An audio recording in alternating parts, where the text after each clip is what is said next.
Hi, this is Sue Vertue, the producer. Hello, I'm Mark Gatiss, executive producer. And I'm Stephen Moffat, another executive producer and also the writer of this particular episode.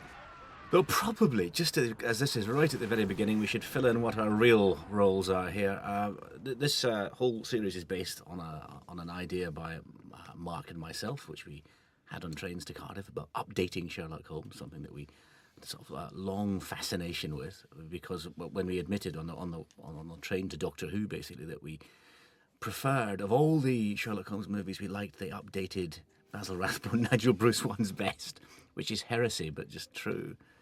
And we sort of grumped along, didn't we, for ages about how someone else would think of it. Yes.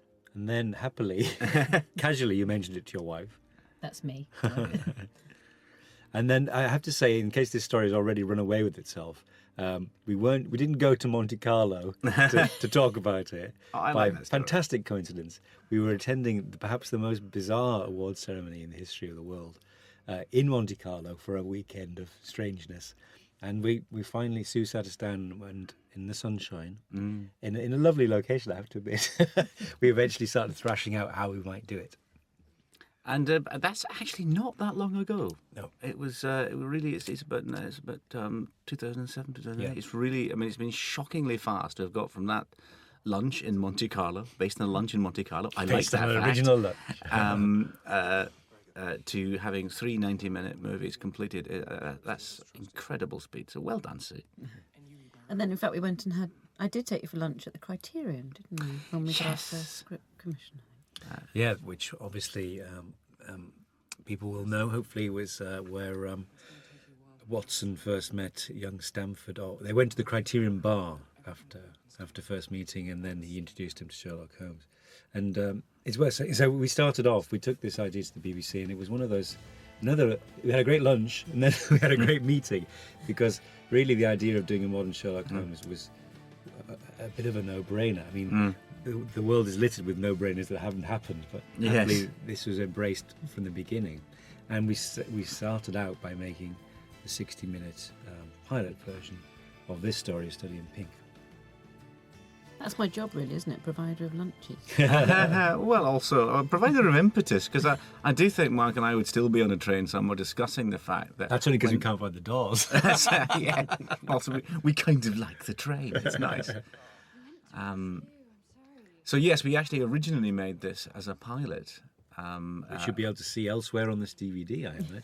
Yes, is that true? Yeah, Sue? Yeah.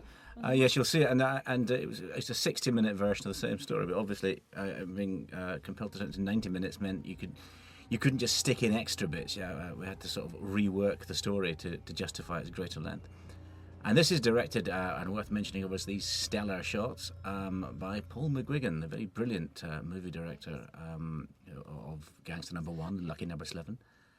And I think some of these shots just are just simply astounding. You do not see them on television; they're remarkable. There's one coming up right now, which I think is just sublime, which is a sort of gradual fade from the mistress's tears into the sort of 45-degree rain of the next scene. It's absolutely Yes, as a transition, that is such good storytelling and such thinking, isn't it? I mean, you just don't see that, and that is beautiful. Now, here's one for the Sherlock Holmes fanboys, and I bet there's a few of you out there listening. The name of this young fella who's about to go back and collect his umbrella and die is James Phillimore, recorded in the original stories as one of Sherlock Holmes' unsolved case. But actually a true story. It was, yes. A man who went back for his umbrella and was never seen again. I think in Philadelphia. Yeah. Everyone disappears in Philadelphia. Yeah, that's fair enough. Just got lost. So we made the pilot in 2009. Yes. Already a lifetime ago. And we were all very, very happy with it, and the BBC were very happy with it. And essentially, they were so happy with it, they asked us to change the format into something that has to be said had worked very well for Wallander, the idea of a sort of mini-series of films, really. And after a slight deep breath moment of, okay, we sort of really got very excited by the idea of making 90-minute movies for television, which had a scale to their story which 60-minute stories would not have It's had. different, isn't it? Because I think if you've all gone and looked at the 60-minute version of this, you'll see the problem with 60 Minutes and Sherlock Holmes in a way is that the two characters are so big and so strong, and you want to spend quite a lot of time with them, with that friendship, and it crowds out the mystery. Yeah. So you need enough space for both. It's sort of like half and half. This scene here, actually, Paul was ill halfway through the day, Paul McGuigan, and he went home, and the rest of us finished the scene, and it took us all day to finish this quite short scene. I think partly because nobody was there to say, yeah, we got that now, let's get on with it. So basically you directed this, didn't you? No, there was me and DOP and the script supervisor and the first AD. And There's that's about Daily 4 Mail of us, and it journalist, took us 8 times as long. Now here's one of Paul McGuigan's very clever ideas. Because we actually made these shows in reverse order. We made the third one first, The Great Game first. And he came up with this idea of text appearing on screen. Yeah. Which just stops you having that clunky cutaway. Usually with someone else's hand. Yes, we're always with somebody else's hand, holding a phone at an extraordinary angle. But obviously in this episode, as you'll see later, as you probably know later, we use it in different ways as well. But it's become, I think, a bit of a signature for the series. I really, really love. Those cutaway shots, it was the last day of filming, and it's the second camera, and everyone's miserable and nobody wants to shoot them. And it always gives the impression that every character in these shows is mildly illiterate. Because what it would take you a second to look at, and, Yes, they go, absolutely. and they stand there and stare for ages. Yeah, that's right. Ponder over it. And there's the very wonderful Rupert Graves as Inspector Lestrade, as we called him until Mark, you pointed out. Yeah, it's one of those things about, it's worth saying that really, obviously, Sherlock Holmes is the work of Sir Arthur Conan Doyle, and a genius writer whose stories we both absolutely fell in love with as kids. And it's all him, of course it is. But our contribution in reinventing this whole idea was to sort of devise a Bible, I suppose, for what the modern day version would be. And it's not as easy as it seems. No. It's not just a question of removing the pipe and the deerstalker, which of course weren't even there in the first place. But actually finding a modern equivalence for all kinds of things. And funnily enough, very late in the day, I did sit up in bed at 3 o'clock in the morning and just think, you can't call him Inspector Lestrade. He'd be D.I. Lestrade, like Jane Tennyson or something. And actually, we'd already shot quite a bit of stuff. It's funny how these things happen. We should quickly mention that for you Sherlock fanboys out there, note the name on the coffee cup that Martin Freeman has been kind enough to hold by the Burnley bit of the cup. He's actually showing you. It's like a pack shop. He's showing you it's called Criterion, because the two of them in the story, Stamford and Watson, actually met in the Criterion bar.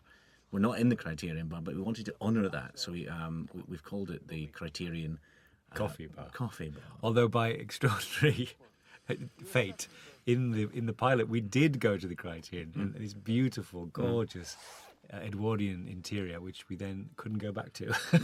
Yes. So yes, you will see some of that Criterion action, though it's not all that clear that it is the Criterion, it must be said. But... And here we are in Merthyr Tydfil Morgue with our first hero shot of our hero. It's very rare to introduce a popular Sunday evening hero by having thrashed the corpse of an old, nice man. Not since All Creatures Great and Small, I think. Or indeed Miss Marple. Yes, No, it's not often that it's been filmed, is it? I don't think it's ever been Sherlock done, and- this. Yeah, because it's actually the first time he's referred to in A Study in Scarlet. Originally, the Stamford character says, I'm not sure, his madness goes to beating the subjects in the In the mortuary. dissecting rooms, so it's actually a reference. It's not Yeah. even a thing. So it was This is one of the joys for us for doing this idea. What might, as Steve said, might sound heretical to Dyed in the Blood addicts is actually. There are so many parts of the famous stories that have actually hardly ever been touched, and sometimes like that, never at all. But when I was about 7 and I first read that in Yes, Scarlet, me too. I had an image of it. I can still imagine there was a picture, which there wasn't, of Holmes thrashing corpses with a riding crop to assess the extent of bruising after death. And it's chocker with those kind of incidents. So also, A Study in Scarlet, marvellously, was the very first Sherlock Holmes story that I read. And I remember finding it so thrilling, because just this moment when he deduces instantly he's been in Afghanistan, and of course Doyle makes you wait 2 chapters to find out how. And he drags you through the book with these amazing deductions. That was what it was all about for me. I said, he's such a clever writer, and of course famously so disparaging of his greatest creation. But I think that's really also part of the charm of the man and his writing genius. He can do something so lightly, and yet indeed. But sometimes I was thinking that I was thinking, yes, he was always disparaging. I was thinking he was writing those stories in his 20s and his 60s. It must get you down if you think, oh dear God. I wrote these as a young man, I've written them as a middle-aged man, and I write them as an old man. You know, it's the same thing. I suppose it's inevitable that you've been stuck with one thing for so long that maybe it gets tiresome. Did his writing change as he got married, or...? I would say there's a slight drop-off in quality of the Holmes stories towards the very end, but for a very long time they're incredibly consistent. And interesting, in his letters, he sort of says things like, they're not of the top flight, but they're best I can imagine. He's actually referring to some of the really great later ones. I think, and even then, towards the very end, there are some wonderful little bits and pieces. Still some great deductions right towards the end. Well, something like Thor Bridge comes out of nowhere, which is brilliant. Yeah. I don't think if you compare them side by side, you'd actually know which was written by the 60-year-old and which was written by the 28-year-old. I mean, he was very strict, I think, disciplined in his approach. He doesn't alter the characters much. He doesn't. The mere fact that I think a proper active genius, he allows one in the whole 60-story canon. He allows one moment of genuine affection between Sherlock Holmes and Dr. Watson. We always know it's there. Yeah. There's one moment in the 3 Garadebs. If you've hurt Holmes my Watson. For a moment. Yes, you've hurt my Watson. And that's it. Yeah. And I think arguably, and we would argue quite strongly, that under the surface, that the detective stories are merely the surface, is the story of the greatest friendship ever. Absolutely. But because it's a male friendship, it is simply never talked about. They don't sit down and say, well, I think we've become friends now, how do you feel about me? Never. They never do that. They don't need to. No. But and that's I find that the joy in writing this is writing that friendship. It's it's subtext, but it really is right at the top layer of the subtext. It's just about those 2 men and the fact they adore each other.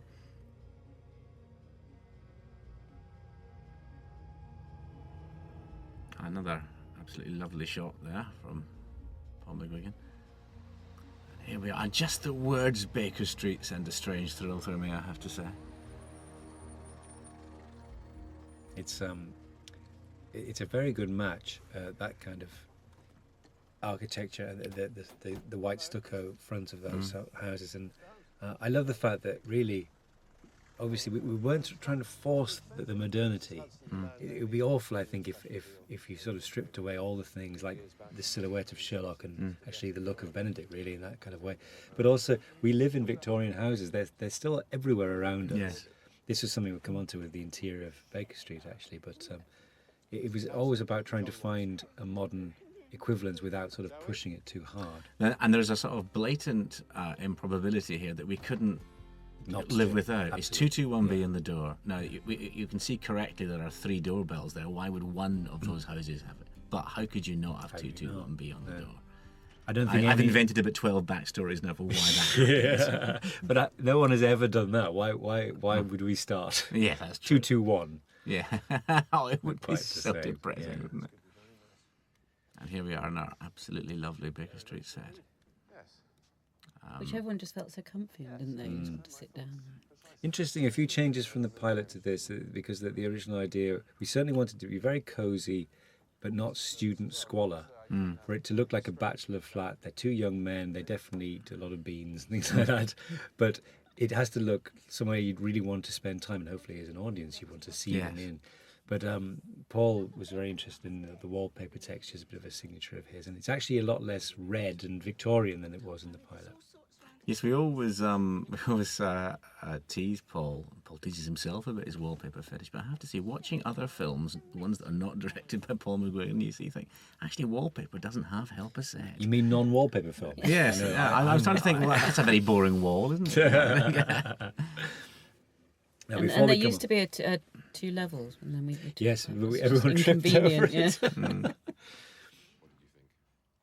Before we come on to talking about our two leads, we should really talk a little about the great Una Stubbs as Mrs. Hudson, who brings, I think, a kind of, a fantastic heritage of being a national treasure. And Mrs. Hudson is one of those parts, really, that you always want to feel someone who would look after you and you could give a cuddle to. And what Una brings so brilliantly is it's a very interesting thing, because actually usually when Holmes and Watson are quite a bit older, she is really old. She's very Mrs. Pepperpot. And in this instance, she's much more maternal. She feel like she's wearing. And I her love the thing boys. that's happened, which just happened. Really, I don't think it was. Was it scripted? I can't remember. But is that Holmes, or our Sherlock, who is quite standoffish, quite cold, quite arrogant, obviously adores her and has no problem in demonstrating. He hugs her, he kisses her. He's just, and I think it's a nice character note that he's not cold because there's something wrong with him. He's cold because most of the time that's what he's like. Yeah. But if he happens to like you, that's not a problem. Yes. You know, and they have that kind of. I mean, he shouts at her Yeah. later on, quite savagely, but in a way that you would maybe with your mum. Yes. You get slightly cross because you know Absolutely. she's slightly right. Yes. And actually you're a bit too like her. yeah. And Una herself is just as lovely as you She want is, to yeah, expect her she's to be. Which is that gorgeous. rarity is a national treasure who actually is one. And we're just as we sit here a few days away after the press launch, and I think every line that Una uttered got a roar. She was. So of course, as we know from her genius Aunt Sally, she can also do very mean. Oh, I think we should maybe have her possessed by some sort of voodoo spirit at once. I think she's genuinely frightening as Aunt Sally. Aunt Sally might be the most, up until maybe Malcolm Tucker in the thick of it. I think that might be the most perfect portrait of human evil. This is a moment I have to say when I wrote this, I just loved writing it, and it's one of those things where you think, well, I loved writing it, and it's done perfectly. Yes, absolutely.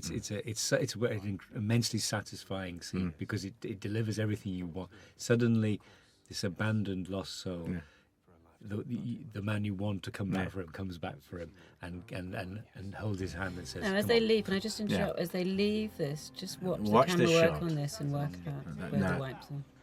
Now that was obviously a wipe from one set to the other, now into one continuous thing. But pay attention now when you're watching this to what the camera is doing, because you're about to notice that it does something impossible. Now I don't in fact mean him walking out the door, though that's impossible. Watch this. It's come out through the door. Now watch what it does. Camera is now is about to fly up in the air. No, Just had a really tall operator. No, that actually, is it's actually physically impossible. Well, it was the golem from episode 3 who was operating that day. He was crouching down and stood up. No, fact fans, the way it was done was the moment when you see Martin Freeman cross the front of frame. There's a wipe on that, which allows them to. That's right, isn't it? Yeah, to and we've go got to the everyone to crane hold shot. their positions in the street. froze. So he goes taxi, and then it's a different shot onto. It's very cleverly done. So, Benedict Cumberbatch, Martin Freeman. Well, I That's think all we're going to say. Yes, well, They speak for themselves. they do. Who are they? No, it's as we've said before. I mean, Benedict was the first and only person who ever read for this part. Of modern Sherlock Holmes, wasn't he? It was Absolutely, yeah. It was one of those things where I think sometimes there are half a dozen James Bonds you could imagine taking the part, and then sometimes there's only one, clear field. And weirdly, Benedict's name arrived from you and Sue watching Atonement, and I know Ben from working with him before, and it was like, oh, yes. And he came in and read, it was brilliant and everything we wanted. And that was that. And it just felt sort of ridiculous to go anywhere else, didn't it? It's like, well, what's the point? What is really the earthly point? Because apart from anything else, we were looking for someone younger, in their early 30s, which is a rarity for Sherlock Holmes, who can do the Rathbone bit, who can be patrician and older and imperious and commanding. That's fairly rare at that age. So there isn't another person walking out there who could play this part the way he can. And then there are simple things, obviously. He's a terrific actor and trails stardust, I think. No, he's made out of solid star quality, he really is. But also, he looks like Sherlock Holmes, and that's something there's no point in chucking the baby out with the bathwater. You can't suddenly decide that Sherlock Holmes is 3.5 foot tall and has a wooden arm or something. He looks right, and brings this amazing kind of command. And yet, interestingly, that one of the great triumphs for him as this leading man performance is actually Benedict is much more bumbling and delightful. In real life, he's really Sherlock Holmes here, and then when you meet him, he's really not. And then we saw in theatre last night, and there was Not a trace. another person again, not a trace of Sherlock. Or No, there was Benedict again. not a heartbeat. A completely different person.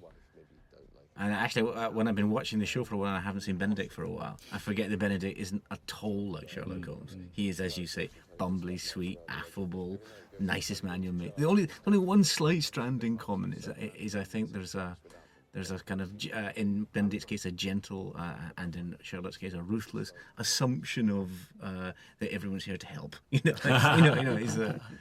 I always think I made a mistake. A gentle occupation of the alpha male role. Yeah, yes, a gentle alpha male. Yeah. I made the mistake of calling him Benedict to solve a crime. He was absolutely Hopeless. Yes.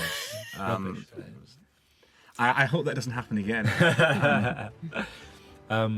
So yeah, obviously we're delighted, and I think everybody else hopefully will be by. So. And of course the incredible Martin Freeman, who is the sort of opposite of Benedict in everything except the amount of talent.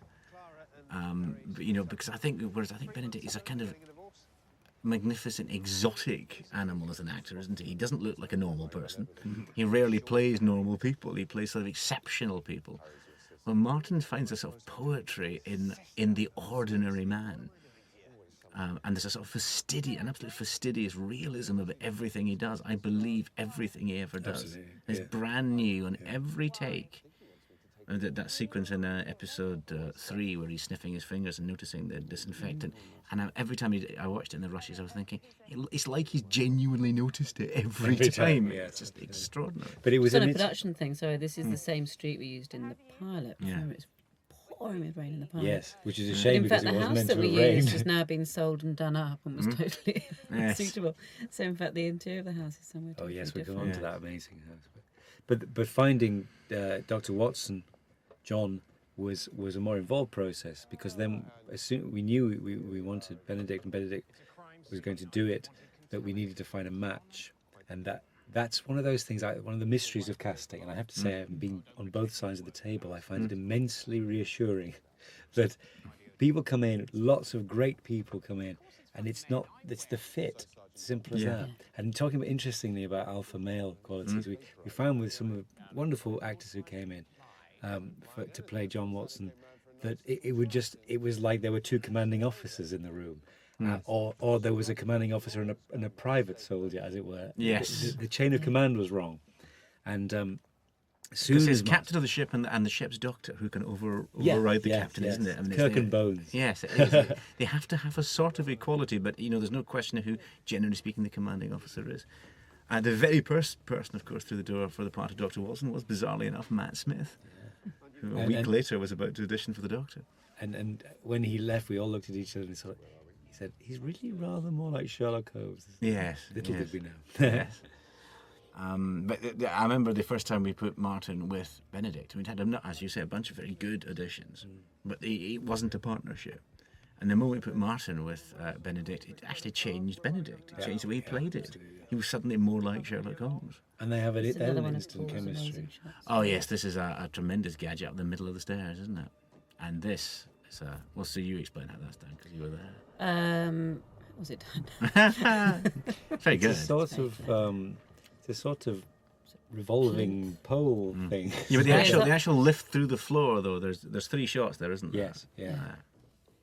Yes, there was a pole up the middle, which is cool. The middle pole. The middle pole, I'll come back to you on that one. The middle risey pole, I think it's Yes. probably called. And then there was an up and down thing, Yeah. and then a magic box, Yeah. and then that was the camera shot. Now this house, while we're here, is in Newport, and I have to say, I wanted to buy it. It was a vast Edwardian pile with all these incredible features, and yet they let us knock a hole in the wall. So Yes, we could went in shoot a through recce it. and We Paul did have said, to I think fix it's it great, but can we have some holes in the walls to get structural peep and everything? But you'll see the holes. No? Now, there's, again, for the Sherlock fanboys, I reversed the logic here. in the original Study in Scarlet, they found the word Rache on the wall, and the police assume someone was interrupted while writing Rachel. This time round, we inverted, so she is in fact writing Rachel, and the police think it's Rache. So whatever you say with Sherlock Holmes in the room, he'll have the opposite view, and it will definitely be right. Yes. I took this show over to Germany the other day to show it to some German buyers, and I think they were quite impressed that they had their own language. So each country has their own. I remember a moment of panic looking it up, thinking, because Doyle notoriously was sloppy about his research, thinking, maybe Rache means toilet or something. Yes. Yes, there's Baritsu, the famous Japanese system of wrestling, which doesn't exist. Oh, is that We'll right? come on to that. So I really believe in that. I do. absolutely. That's actually sort of hurt me a bit. And what is a single stick player? Oh, yeah, single stick. Always gets a laugh, that poor old Anderson. Here's an example of the idea of the update, and I think what might look on paper a bit like a sort of, oh, it's Sherlock Holmes, he has computers, kind of route one thing, but actually the truth of it is Sherlock Holmes was a man of his age, and in the 19th century he was a modern man. He's constantly firing off telegrams, he's constantly receiving cables, he sends off little notes to Billy the page boy around the corner and all these sorts of things, and then they get a telephone installed in Baker Street in a later story, because of course they would. So we wanted him to be completely a man of now, and someone who has access to a vast store of knowledge. He would no longer really have an enormous system of box files. He would be intensely computer literate and very gadget happy. Well, the internet is made for him, because one of the things he does in the stories, which is very rarely referenced in most films, is he reads the agony columns of every paper, the agony ant stuff, to see what's happening out there. Yes. He was made to haunt internet forums. I'm sure he just goes around all those forums looking for traces of Moriarty or something that's going on. So he was absolutely born for this era. Well, it's one of those things, isn't it? Because in that list of his limits, and that the thing I pick up on in 3 of the he has huge gaps, which I think obviously is great fun. But one of the delightful things I always liked, knowledge of politics, nil; astronomy, nil; sensational literature, immense. And that doesn't just mean crimes. It actually means, because of reading those sorts of things in the papers, he knows how people tick. He knows about petty love affairs. He knows about a vulgar intrigue with a woman. All those sort of things. They're absolutely in his blood. And it What about fascinates him. Lestrade? Because he's sometimes described as being sort of hapless or bumbling, and he's not at all, is he? He's Well, we've taken a particular thing with Lestrade, because actually Lestrade as a character doesn't appear as often as you'd assume in the stories, and is quite inconsistent in them. Yeah. But the version that Mark and I sort of fell in love with was the 6 Napoleons version. Whereas at the end of the story, Lestrade says to Sherlock Holmes, shakes his hand and says, "Look, I want to say how proud we are of you, and if you came to Scotland Yard, every man there would shake your hand." And Sherlock Holmes is visibly moved. Yeah. Isn't he? And we sort of took that as, that Sherlock Holmes hasn't noticed, to some degree Dr. Watson hasn't noticed, how much Lestrade admires him, is frustrated by him, but admires him. Because we find that the sort of most moving version of Lestrade. But he also says earlier, he says in the first story, doesn't he, he's the best of the Scotland Yarders. And it was very important. It's a bit like the idea that Watson is an idiot. Lestrade could fall into the same category. And in fact, Holmes says, he's the best. That doesn't mean he's me, but he's the best. And actually, if Sherlock Holmes wasn't around, you'd like Greg Lestrade on your case, I think. Well, that's the reason we were so keen on Rupert, was we saw a lot of very good Lestrades, but and actually very funny and very capable Lestrades, but we thought they're all slightly comic, whereas I actually thought, we all did, that with Rupert, you thought he could have his own series being Lestrade. And it's like, if Sherlock Holmes doesn't turn up, there is another television series where Inspector Lestrade solves the crime. Yes, when Benedict's on holiday. Yeah, that's it. Or the case is too boring for Holmes, then Lestrade is off sorting it out. But I love what Rupert brings to it as well, because he's very dashing, but he's also got a very earthy quality. He's actually very blokey. But for someone whose early reputation was very much in costume dramas, Yes. he has a very earthy quality, which is great for this because he's a very believable copper. I think it's that thing. He's obviously a very handsome man, but he seems like a handsome man who no one's told him, you know, that you're actually terribly good looking. There's something very fatherly, I think, about Rupert. He's got 4 children. Yes, Probably helps. it may be right? that. Yeah. He literally is. This is that camera on that pole again. That we Yes, can't remember the name of. yes, the uppy downy Yeah, ball. Happy Downy, yes. Yeah. This is it doing the downy bit. I don't think we can say that because that's a trademark. Yeah, that's We true. might have to yeah. redo that. Happy Downy pointy thing. coming out. And the We're art saying- department, yes. this house that Mark wanted to buy, although the impression you have of Mark is probably that he would like to live in somewhere as gothic and creepy as that. In fact, it's a lovely, lovely house that the art department Made into Miss Havisham's house. It's, Yeah. it's remarkable. is actually very And then had to very- put it back again. Yeah. So it didn't look like that at all. And It's interesting though, isn't it? Because we were obviously very keen to strike modern, and yet that house is incredibly gothic. And it came really out of the thing that we thought that the murder scene in the pilot was a bit plain. Yes. In fact, but the textures really make that. But also, what's great is you've got those very stark police lights on every landing. Yes. Which mean it's not like it's lit by candles. It's sort of again, it's like the Victorian world also inhabiting ours. Because that plain murder scene thing, that was the thing, because we sort of wanted to feel as though when John meets Sherlock, he drops down a rabbit hole into a completely different London. And in the pilot, we felt we didn't quite bring that off. Yeah. We did it was honestly and properly done as a crime scene, but it wasn't quite as exotic as we thought it should be. And the other thing we've got to play with on this, it's a much better camera. It's a much more It's advanced camera beautiful, now, a isn't it? year Yeah. on than what we could have before. Here's Vinette Robinson as Sally Donovan. It's interesting again, little differences, but in the pilot, obviously played by another actress actually, but she was in uniform, and there were a lot of little debates like that. It's one of those things that doing a pilot gives you the opportunity to just slightly change your mind about a few things. Mrs. Hudson actually owning the sandwich shop being one of them. Yes, that's right. That's another one. Though in fact, the policewomen in a skirt, policewomen in uniform don't have skirts. That's just something I'm clearly obsessed with. Oh, that again. Yes. He likes it. He gets on The Mrs. Hudson. We had Mrs. Hudson, didn't we? Mrs. Hudson's Snacks and Snacks and Sarnies. Sarnies, Yeah. Which we thought was, on reflection, a step too far. We think she's maybe a seamstress now, don't we? Yeah, she just owns the building. That's all. Yeah, she Yes. does. I think when her husband was electrocuted in Florida, she got a big payout. Yes. That story one day will come out. Yeah, it's true. Perfectly innocent man fried in Florida. Just to get rent down. To get to, yes. We can just have that exchange. No, he wasn't guilty, Mrs. Hudson. No, I realised you weren't getting on, and I was looking for digs. I said he was a calculating machine. Yes. It's not I was a nice man. Actually, originally that was the shot of seeing Sherlock on the rooftop, wasn't it? Which we dropped.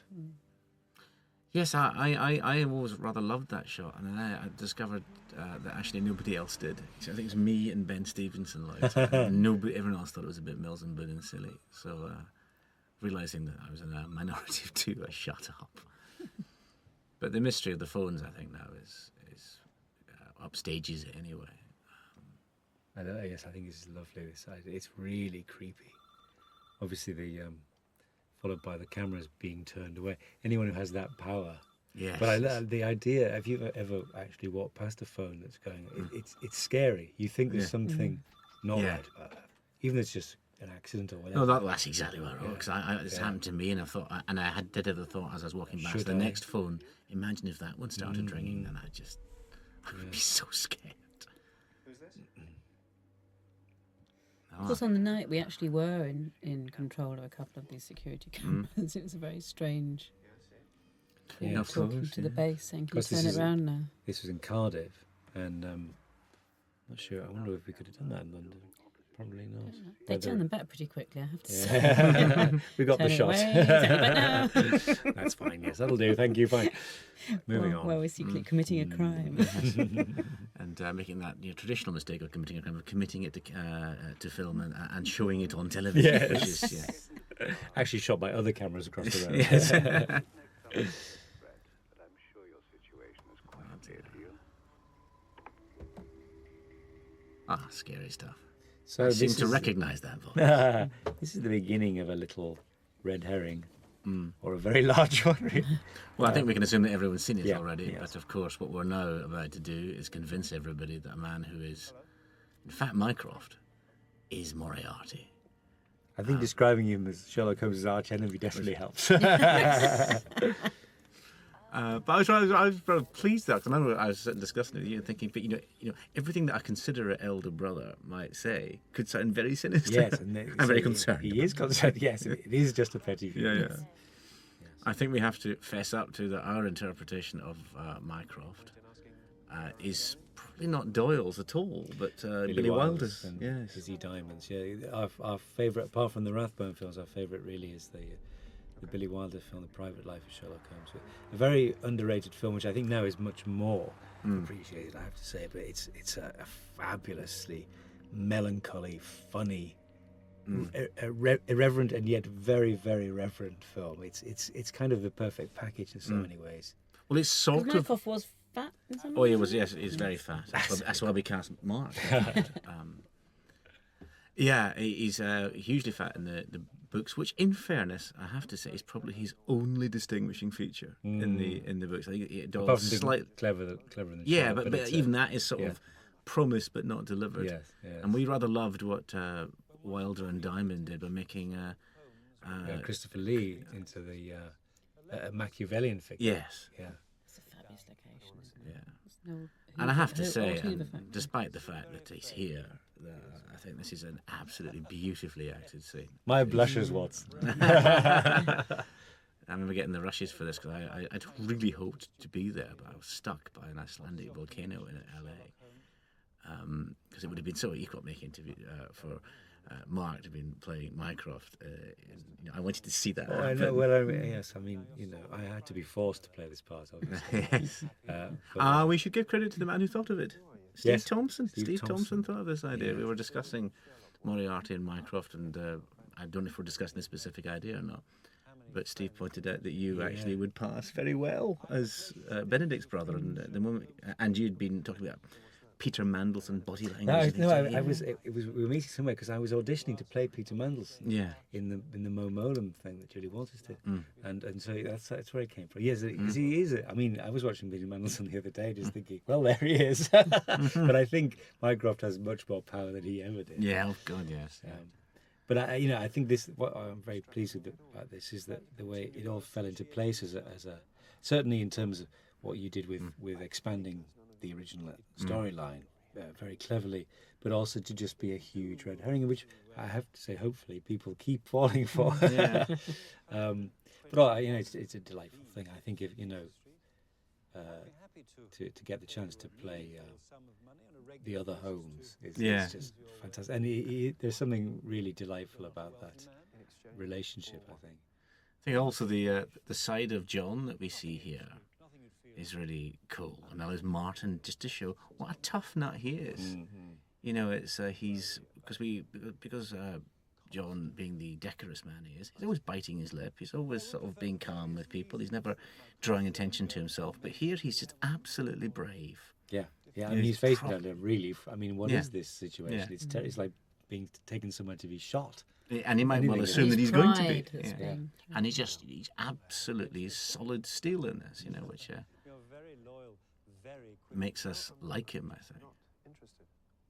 But also, it's almost the thing that we are seeing that Sherlock isn't. Sherlock will know this at the end, but that this is a powerful friend he's got, a powerful ally. Yes. But back to the Wilder films briefly. There was again such a clever idea that the Diogenes Club, this supposedly respectable group of British eccentrics who didn't like company, is actually the Secret Service. Yes, a brilliant idea. And really, it's just so good. I mean, we decided early on, didn't we, that everything was canonical. Yes. Every version, not just drawing on the stories, but the Rathbone films, Jeremy Brett. I mean, I say there's a little nod here to the Granada series when I say, if you do choose to move into 221B, which is what Charles Kay does in The Creeping Man, with infinite disdain, And I thought, well, that's just lovely. It is Oh, lovely, brilliant. You know, because it is the sort of thing that someone like Mycroft would be like, Yeah. you're going to live there? Really? Yes. Absolutely, this disappointing young girl. It's well, yes, and there's so many other sort of things. We talked about Spider Woman, the Basil Rathbone, The quintessential. which is, which I recommend to all listening if you haven't seen it. It's a 59-minute film, very rare, very short. There's more plot in Spider Woman than any other movie Ever made. I mean, but you're 10 minutes in and you think everything has now happened. Yeah. There can be no more events. But it's one of those. It's such a joy of those films because they were made with sort of exactly the right attitude. They're cheap, but they're handsomely mounted. They're done with great sincerity and pleasure, and they are, to our minds, they're really closer to the spirit of the adventures of Sherlock Holmes. The idea of those stories as being odd, funny, strange little things, than a lot more of the very august, stately. Is the Spider Woman comedy with the versions, Queen? Or I just made the whole thing up. The Queen? No, it's the black and white one. It's Rathbone and Bruce in 1940s. It's the one where she's killing people by... He deduces it's a woman because it's a peculiarly feline and cruel method of murder. Right, no issues there at all then, Sherlock. But it does. I mean, what you can't argue with a film which ends with a shooting gallery sequence where Sherlock is tied behind an image of Adolf Hitler and Oh, Watson yes, I know. Yes. is trying to take pot shots at him. I'm just not. I keep meaning to check this, and I finally have. I've always been meaning to work out how many minutes Sherlock himself is off screen for. We last saw him at 30, so he's off screen for a good 12 minutes, which is quite interesting in the middle of the I'm first. hogging it. Yes, because Mark's so slow. And this little non-love affair between these two, I think, is beautifully played. There's a point where it dropped out the edit actually, and it just didn't work as well without it. It's delightful because it's a little. I mean, you talk about a great organising intelligence. It's like every aspect of whatever power Mycroft represents. It's very frightening. Yes. Even that little joke is frightening. Yeah. It's better. They're sort of toying with him. Really. Yeah. You just get some from downstairs. A soldier might appreciate. And finally, he's back on. And now here we come to the vexed question. Yes. I've always had a slight. I was arguing with Paul. I let him win it though. But I just think, my God, what was in those? What's in those nicotine patches? Mind, he has got 3 on you. Yes. Well, this was. I mean, I'm trying to remember what subjects we discussed that first day at Tiger Aspect offices. Well, I mean, we certainly talked about. We talked about the drugs now because it's on the screen, I suppose. But we talked about how could Sherlock Holmes exist in an age of forensics, of CSI, smoking, and the addiction. I think was. Well, since it's on screen, I mean, the drug thing. We sort of weren't that interested, were we? Well, I suppose it's one of those things, isn't it, where we've got. You have passionate opinions about certain versions, and it was one of those things that we just thought it's always overstated. People obsess with it. They do. They run with the storyline. They ask the question all the time. Yeah, it's one of those things. It'll be the question, and actually, as you said, Steve, it's there are more references to him laughing than to ever taking any drugs, and it fades out of the story quite quickly. But for a modern equivalence, would a man like Sherlock Holmes take drugs? He may have dabbled because of the sort of addictive personality he has, but it would just be very odd. And the other thing is that when it is done, generally, it's done wrongly. He took them to stave off boredom, to stop his brain from tearing itself to pieces. And the amount of times where he's just sticking a needle in the middle of the most exciting cases of his career. He wouldn't consider doing it. But I think if you look at it, and the way it sits in the original story, it's to make him exotic. Yeah. You know, that he's a creature whose brain is so powerful that he needs stimulation. It needs to be stimulated. The way a shark needs to keep swimming forwards to breathe, his brain must be active. So if he hasn't got puzzles, he has the drug instead, and that makes him exotic and interesting.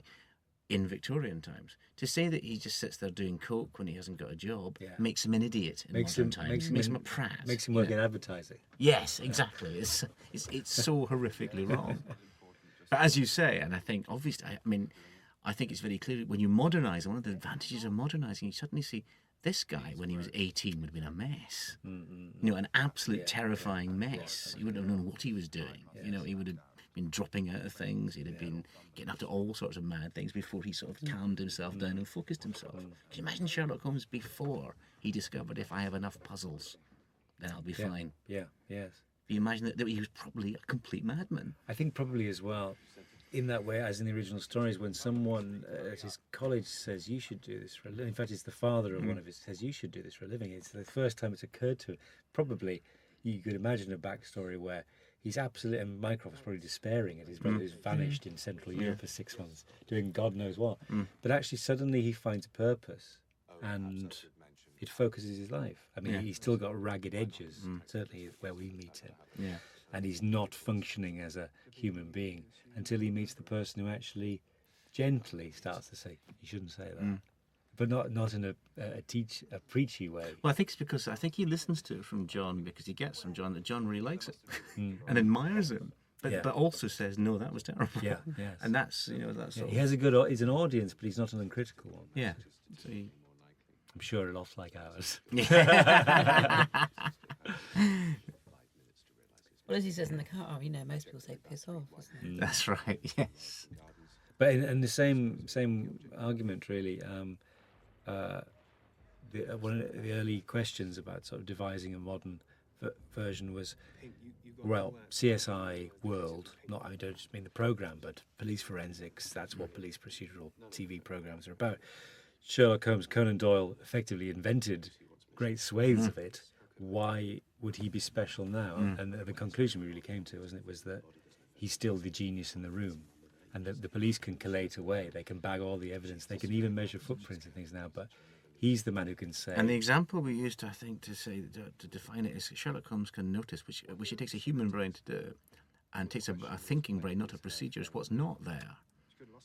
Yes, the missing one of the best exchanges of dialogue in anything ever is in Silver Blaze. Silver Blaze, isn't it? It's what is it? It's I draw your attention to the curious incident of the dog in the nighttime. The dog did nothing in the nighttime.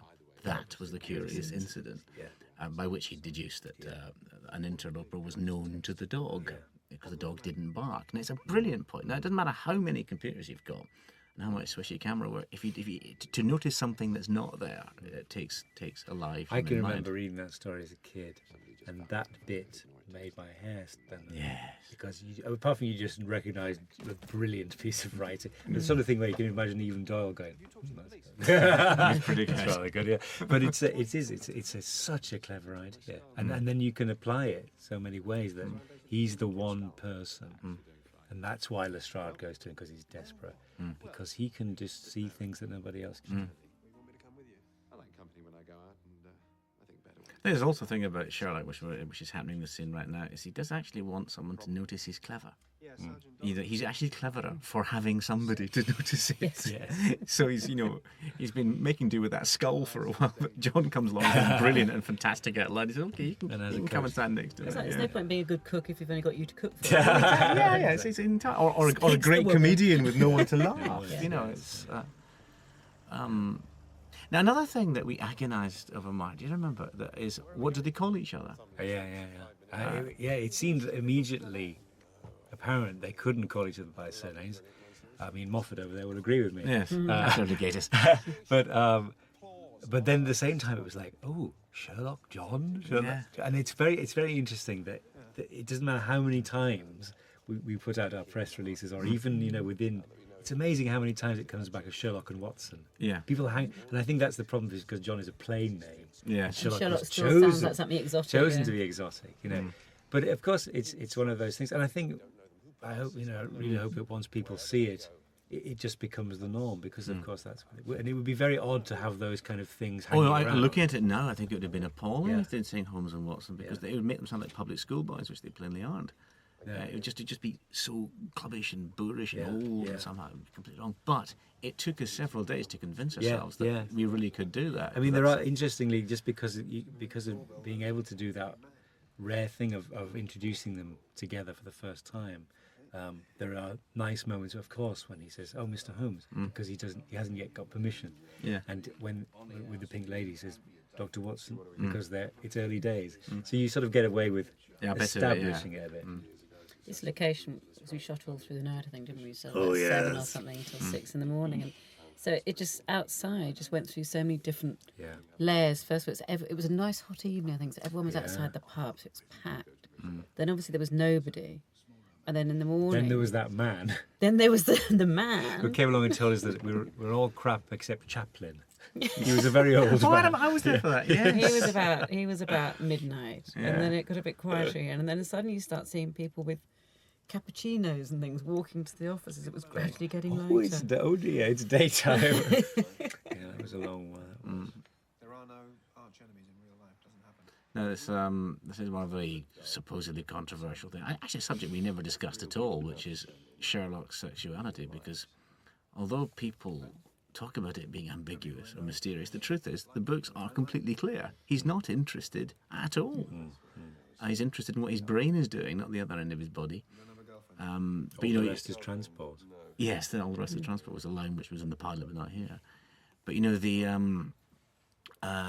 the fact is, people say, "God, he shows no interest in women, therefore he must be gay." He shows no interest in men either. That's just not what he does. It's not his. It's And in- John gets married, doesn't he, in the books? Yes, he does, absolutely. It's one of those things that, like a bit like the drugs, it's inevitable after 120 years of 200 interpretations and all kinds of things, that the focus sort of shifts onto little bits and pieces that slightly get out of control or out of proportion. And so, for instance, the woman beats him. I think she's called that because, and she's the woman, not because he's in love with her necessarily, but because she's the only woman who beat him. So she, out of all the women to whom he's indifferent, she's the one he's not. Yeah. And actually, out of that, people have extrapolated all kinds of love affairs. Nothing wrong with that. But actually, it's funny how those things can become a completely different animal to what they originally intended to be. But I do think Doyle is playing a clever game with the scandal in Bohemia. He's allowing you to think he's actually a little bit keen on her, but he's never ever going to admit it. I think he is, because he's a subtle writer. Yes, yeah. And he's and what he creates there is not so much Irene Adler, it's the endless movie trope of putting Sherlock up against a femme fatale. The idea that Sherlock Holmes is only going to fall in love with a baddie woman. And she A invents spider that woman. Yes, the spider woman. This chase was a mad night of Soho, running around. It's quite interesting now. There's more and more things being shot on stills cameras. I think quite a bit of this was shot on a Canon. As moving image, it's high definition. I think there'll come a point where films will be shot with people just walking Certainly on be very easy, small looking certainly cameras. be easier because you won't have to get permission. Yeah, that was the last shot we ever The very last filmed. shot of this first series is that. We all went and had a drink after that about 6 a.m. But there was some point, I think, in Soho where the Grip had made a very clever tricycle system with a seat on the front with wood and the camera and DOP was sitting Very on high that tech. with a stills camera. And I said, this does not look like a big budget Yes, drama. nobody's watched it. But then we remember we'd had the up and down pointy camera thing. Yeah. Tower cam, I've now decided it's called. A tower correct. cam, that's good. Yes, Yeah, that is a right. tower cam is that's the name for an uppy downy thing. Isn't it? That's what they're calling it these days. One of the remarkable things about that now, when we're filming, again, people routinely talk about London filming being impossible. In the middle of Soho, and I think we were in Frith Street, in the middle of Soho, and on either side of us, it was like hell. Greek Street, hell, pubs turning out, and then Dean Street. In the middle, it was really quiet. Yes. It was so strange. And we just had, run up and down constantly. I also remember that we were going out for dinner or something, and we left Paul McQuiggan off with his camera, his little hand camera, just to do the shots of the signs. Oh, these all those signs, signs, which he has some ideas. Well, his previous life, he was a stills Yeah. photographer, wasn't he?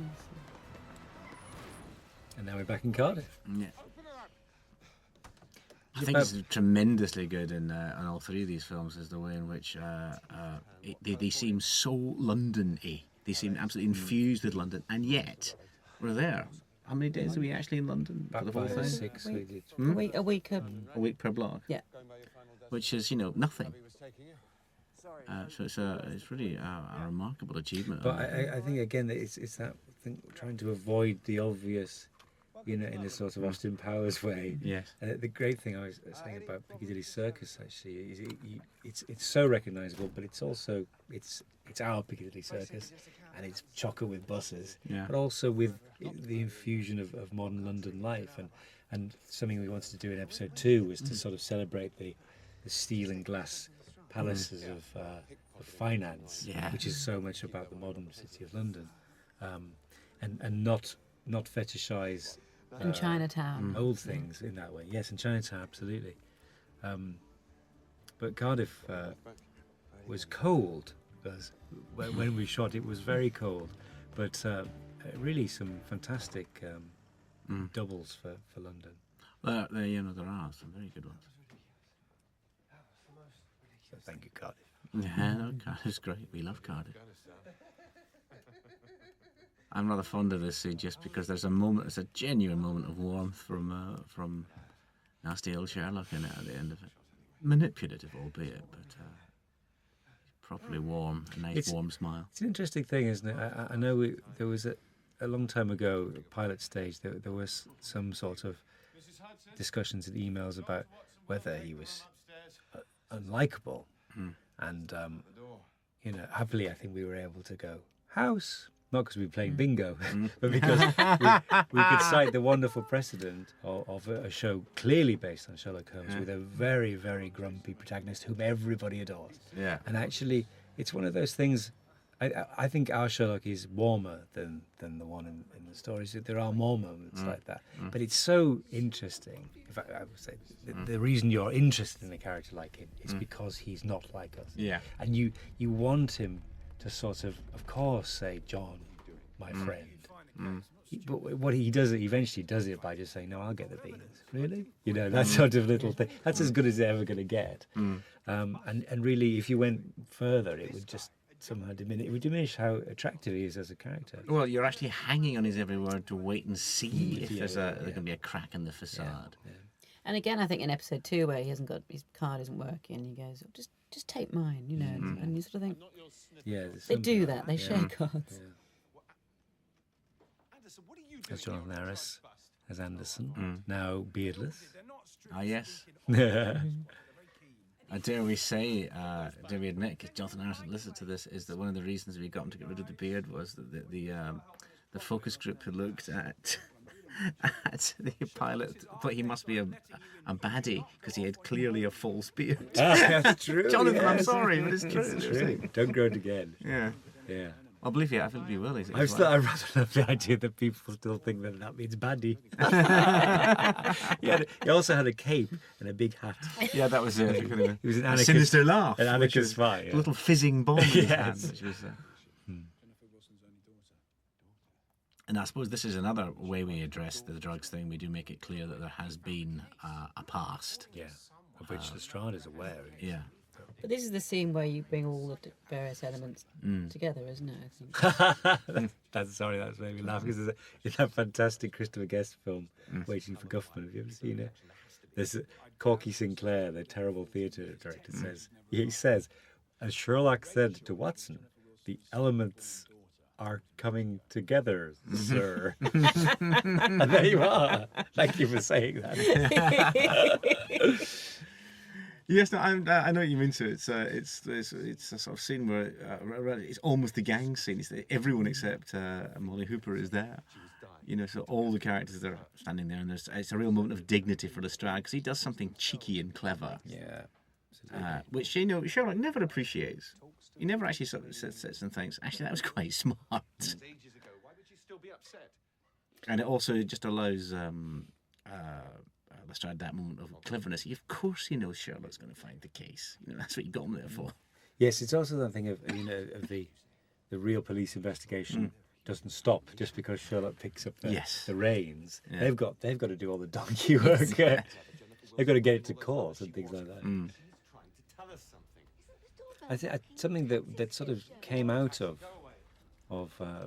writing these three, there are quite a lot of large scenes. I mean, big epic scenes.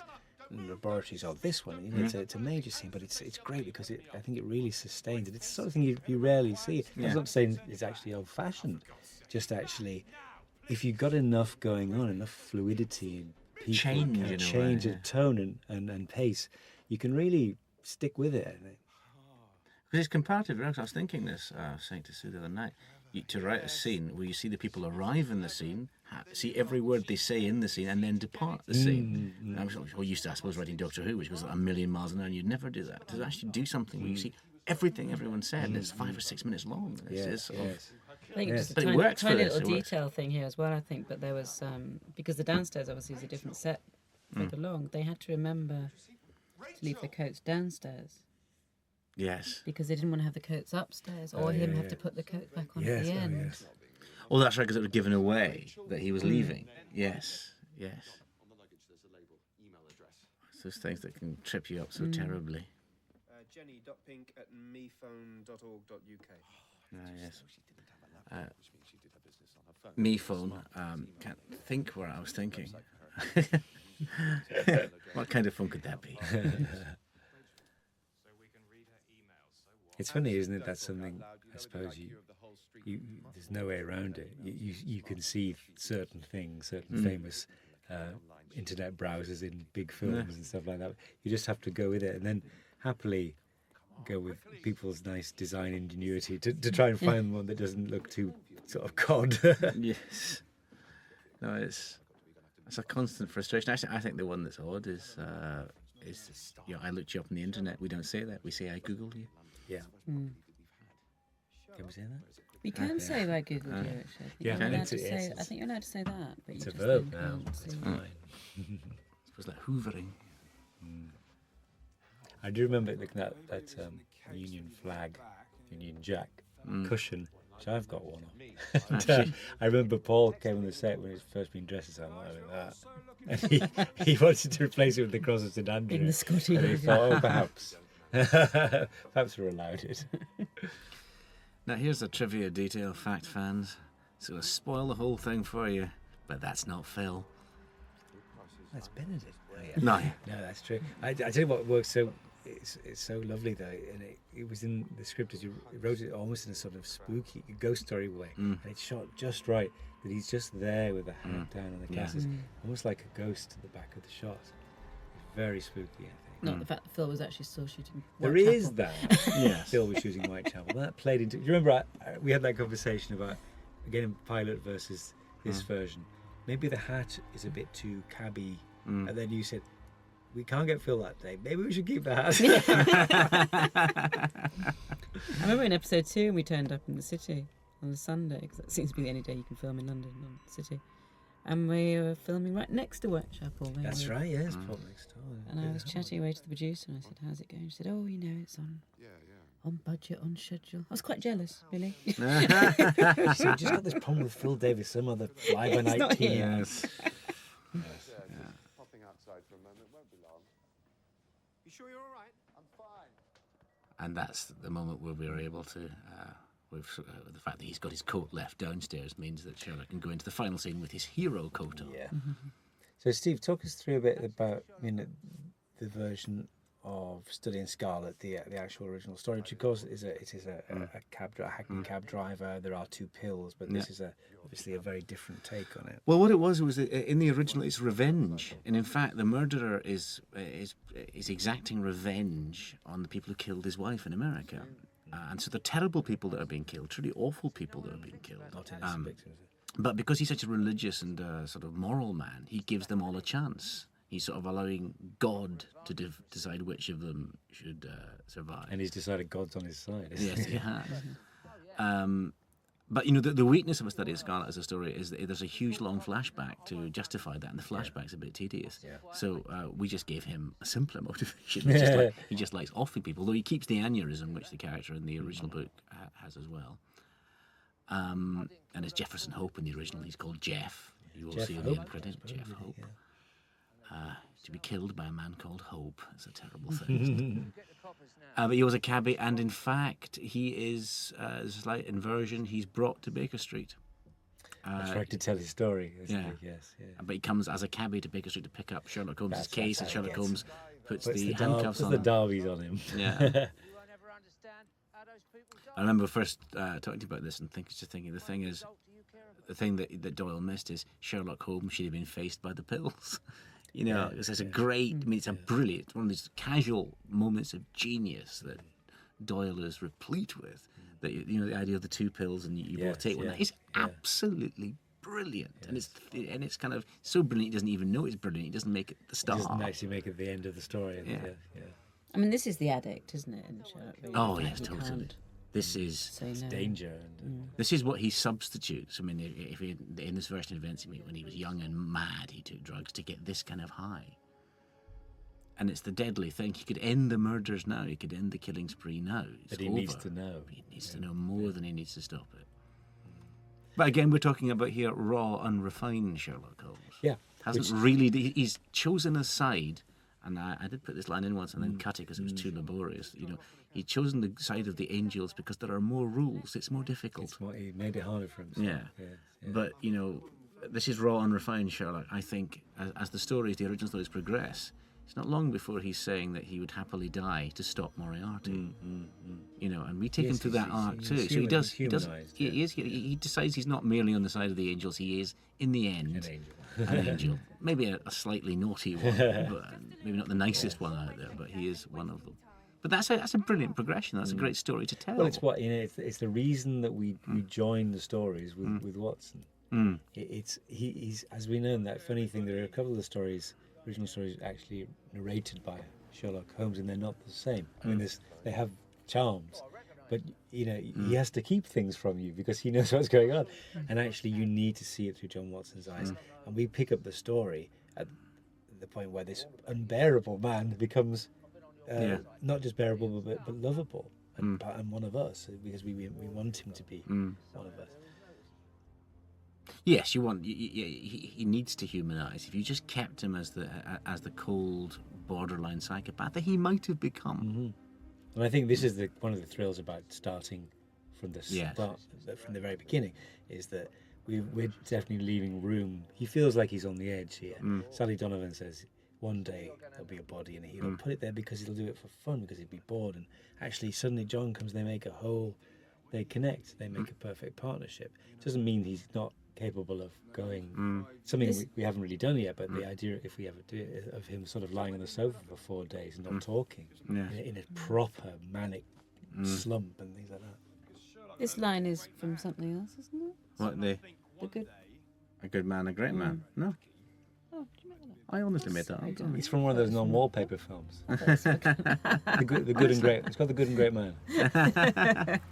This is a clever special effects shot, isn't it? It certainly is. We spent so long. I say we in the sense that Sue spent so long trying to find a location with two identical buildings that could pull this off, and it ended up just being entirely faked. But very well indeed. Yeah. Thank you to the mill. Yes, absolutely brilliant work. So let's talk a bit about casting Phil as Jeff Hope. Yeah. Well, obviously he was in the pilot as well. And we felt quite honoured to have Phil, didn't we? We were sort of quite gobsmacked. He was coming in to read for it. And again, it's similar thing. We saw an awful lot of wonderful people, and it was one of. I do remember. I was delighted. I remember somebody said, my agent said it's Taxi Driver 2 in a new Sherlock Holmes, because in the pilot there's another one driving John, and he went. I forgot who it was, but he went, oh God, and then he went, oh God. There's a 9-page scene, and people were very keen, and it brought all kinds of things. But what Phil has is this steely quality. He absolutely looks like, when he says "funny little man driving a cab," you could pass unnoticed, but he's got this glint, this gimlet-eyed thing. And when he actually talks about other people being less clever, there's a sort of, doesn't it drive you mad? There's something really deeply disturbing about it, I think. Wonderful. And it's that thing. He doesn't sort of demonstrate it. It's sort of all kept inside, isn't it? It's just that sort of all the matter for the fact there's just a tiny little indicator. And A one bit thing of editing there. which isn't in the Is that you mean the Yeah, the the door? door, Yeah, it's yeah. beautiful, isn't it? from Charlie Phillips. Charlie Phillips, a very brilliant Charlie Phillips. Actually, my favourite bit for Phil in this final confrontation is when Sherlock turns the tables and plays his version, his game, and really nails it about his children. And there's a moment of actual vulnerability when Phil says, "Oh, you are good, aren't you?" It's really effective. I love the bit where Phil talks talking about the sponsor, how he's better than him, and it's the nose. You watch. Yeah, oh yes, Benedict's nose. yeah, just yes. wrinkles up in Not happy with that. disdain. Yes. And where was this? Back in the university, but This is the university. Yes, Cardiff University.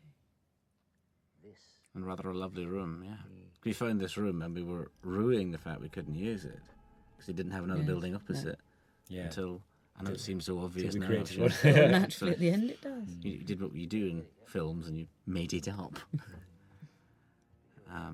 Here's a couple But of... in the pilot, this was obviously in Baker Street, and it was a decision really to sort of go with the story, I suppose, in the way that it had sort of come back.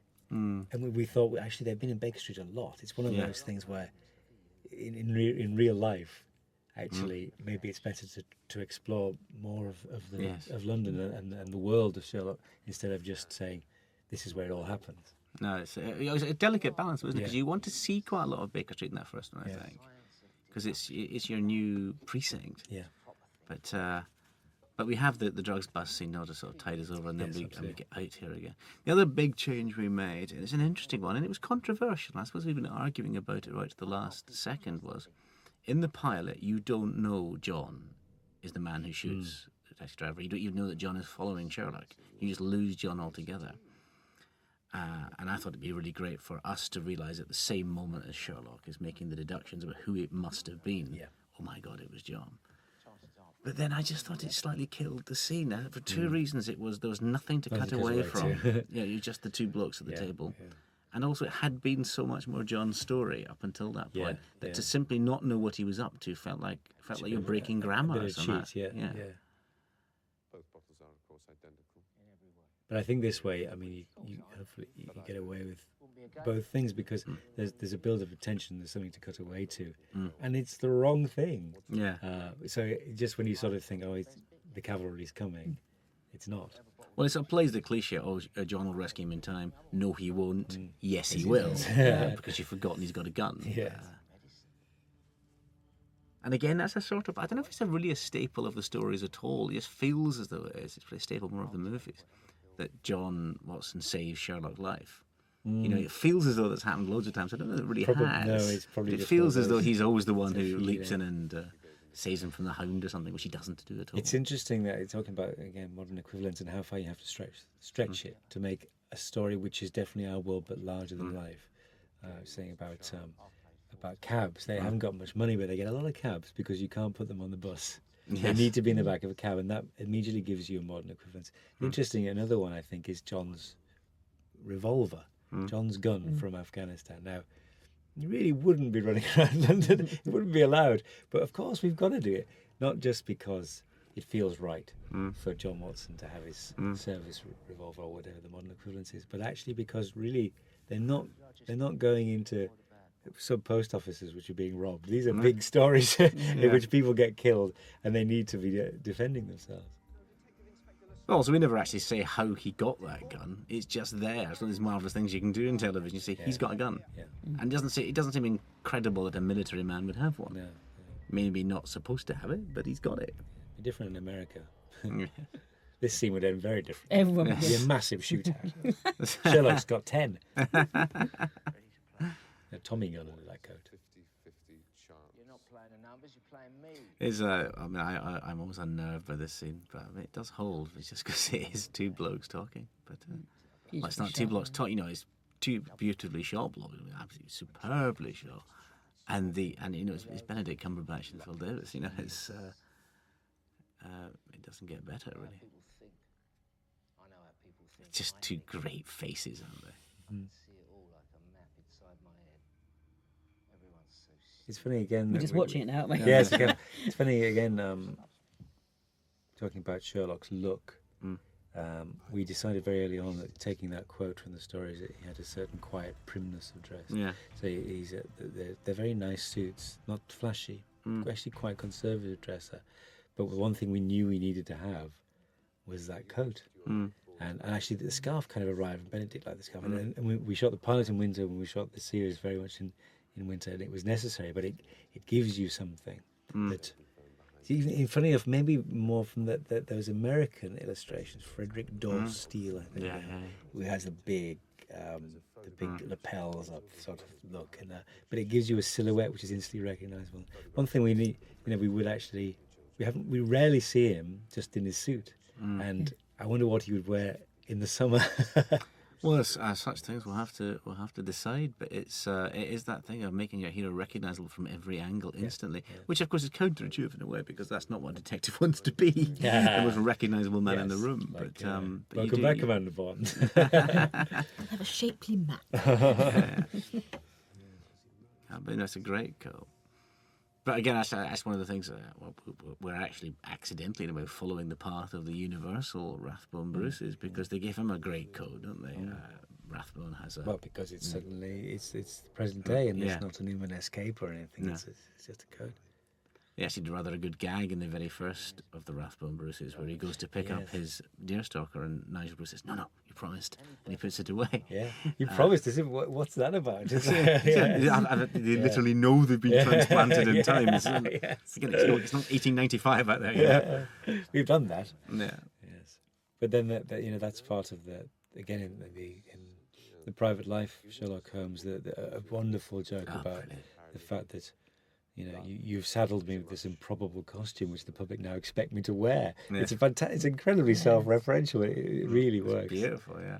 And if we do get to do more of these, and very much hope we will, we're going to get that deerstalker in. I mean, it just doesn't. Yes. I don't. You said someone will be like a paparazzi shot of him just trying it on for fun, and that's it. He's stuck. Well, I think if he was in the middle doing something hugely heroic, and he happened to get photographed, and that became the image that everyone has of him, and he keeps getting given them. And that's reminding me. Actually, I remember way back, Benedict going for his first costume fitting, and he sent. They were Ray Holman who did the pilot. Emailed through these pictures of him in a deerstalker with a pipe. And just for a moment, I remember going, "Are you?" Oh. And they got them out specially just to convince me. This is what we thought would work this time. It's one of those things that people are little facts that people have about Sherlock Holmes. So he didn't really wear a deerstalker on the story. Of course, he kind of did because Sidney Paget drew them. The original illustrations. So it's there from the very beginning. Well, it's not a Hollywood invention. You get those things that they become. I mean, it's so often it's just a way of filling up newsprint or introducing a news item. But actually, it's like the obsession with the elementary idea. Watson, why is it a big thing that it was never said? It's perfectly feasible Sherlock Holmes dialogue. But why would you? Why? It's all right, isn't it? There's a lot of other things he didn't say. Yes. And I know it's become a bit of a catchphrase, but and the deerstalker is the same though. It's not referred to directly. I heard on the news the other day that Sherlock Holmes actually never said elementary. Which he said, of course, loads of times. Yeah. But no, it's, as you say, doesn't matter. Perfectly good line. Though, again, we actually had a little moment of agony about elementary. We just thought, no, a modern man doesn't say elementary. It's too much of a show-off line. We'll find a way. He says meretricious, which I like. Yeah, but even there, you immediately undercut it. Yeah. It's like someone noticed that was a standard thing. Yes. Holmes, you promised.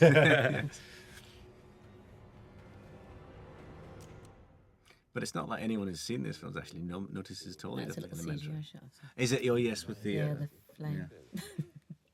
Because the gun was actually made of licorice. Went out. It's a real gun. We shot Benedict twice. What you would do if you were kidnapped by Phil Davis and he gave you that option of the pills or the gun? Would you just try and take the risk of getting shot in the head?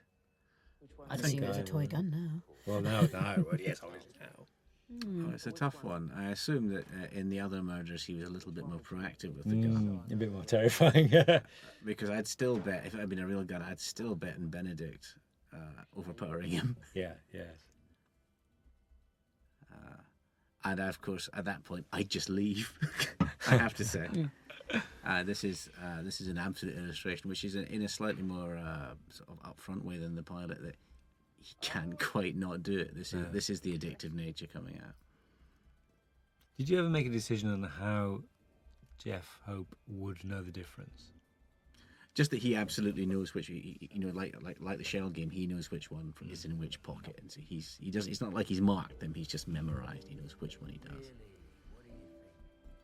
He got confused. He got him here. Oh God! Which one?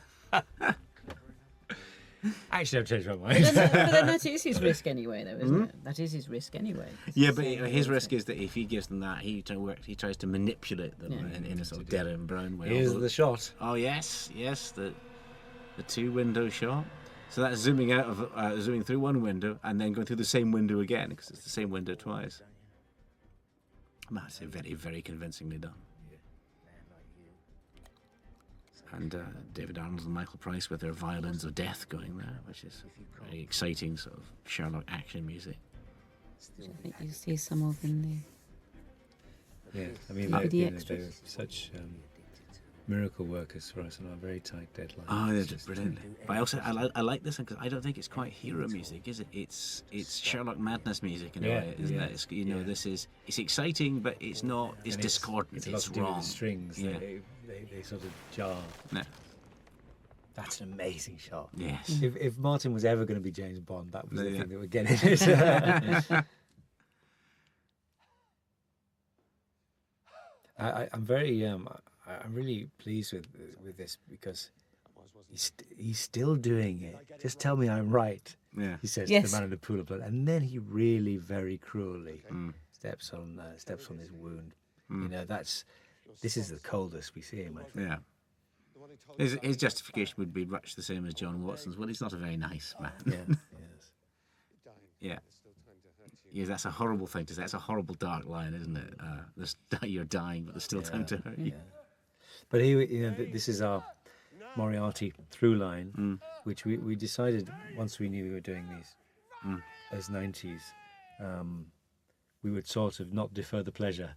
But even though we've just met Sherlock and John, there is something already lurking on there. They're happy times together. Well, it's one of the things that you and I both felt that when Sherlock Holmes when Moriarty is first mentioned in the stories, it's in The Final Problem, which is his first and sort of last appearance. And he writes, if only the story could be told of our long battle. You think, don't miss out on that. Yeah.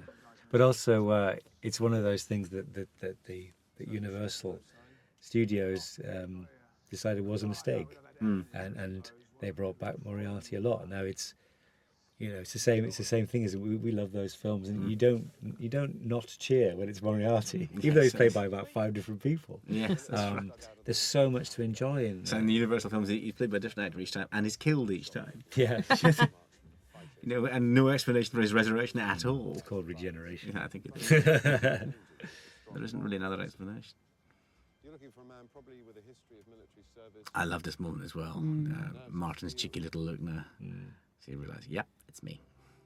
What I love is where he often assumes that that's military bearing. Yeah. Something that you would read about in the stories. Yeah. As a way of deducing something. He has a military bearing. You just think, what's that? And that's what it is. And he doesn't. He even walks in a military. Yeah, slightly just I think sort of that- tensions. I just caught you a serial killer. Martin is very strict on, isn't he? He says, I'm a soldier and I'm a doctor. He has to be sort of in that in every scene. He's a hugely competent man. Well, it's the same argument about Lestrade being the best of the detectives available, who isn't Sherlock Holmes, and plays into that whole thing of Watson being a bumbling idiot. Only an idiot would surround himself with idiots. And actually, you my God, you'd want Dr. Watson in a tight corner. Well, that's the thing. There's never any question in any of the stories, even though Dr. Watson isn't always the genius in the stories by any means.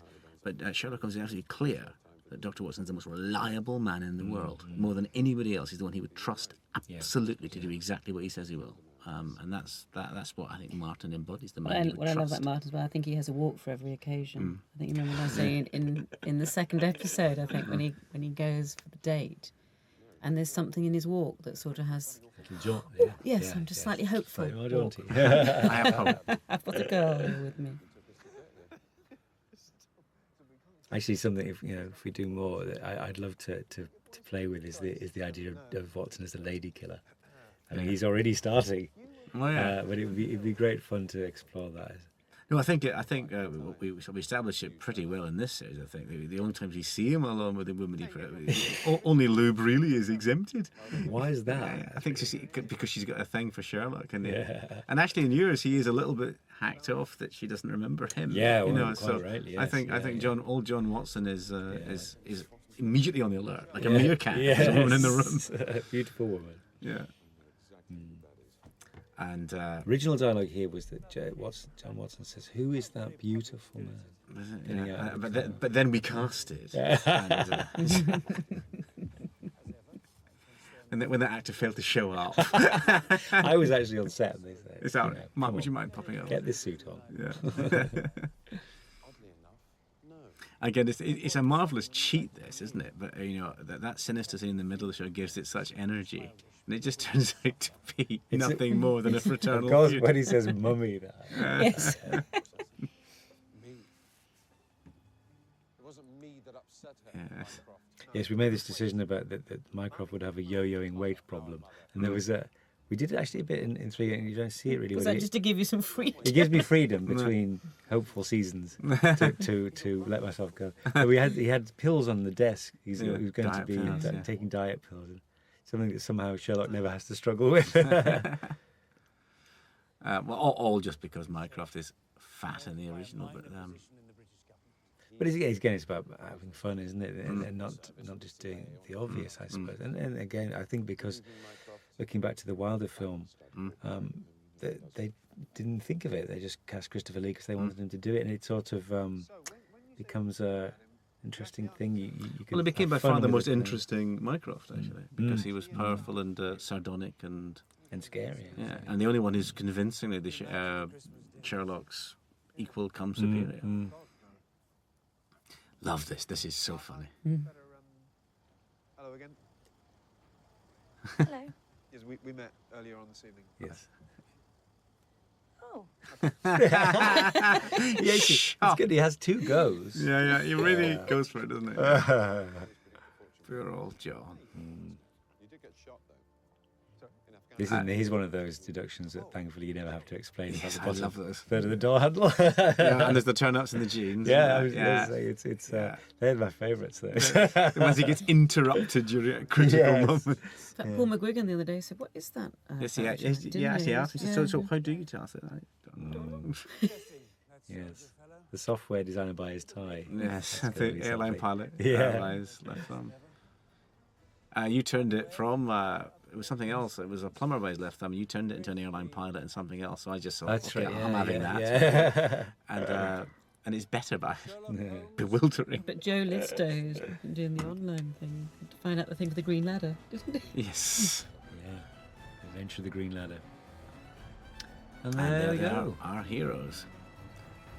Yes, once we came up with the idea of the last line being Sherlock Holmes and Dr. Watson, that was a thrilling moment, Yeah. and you get to say it. Oh, which is- it was Rupert, and then when we did this version, you said, "Well, it's clearly the writers talking." Yeah, so it should be. You It should be, agree? yeah.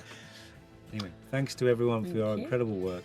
And now I think that the most beautifully designed final title card, perhaps on any show ever. I think it's elegance, the way those different elements are blending together. In fact, I think if that were available as wallpaper, I'd slit my own throat.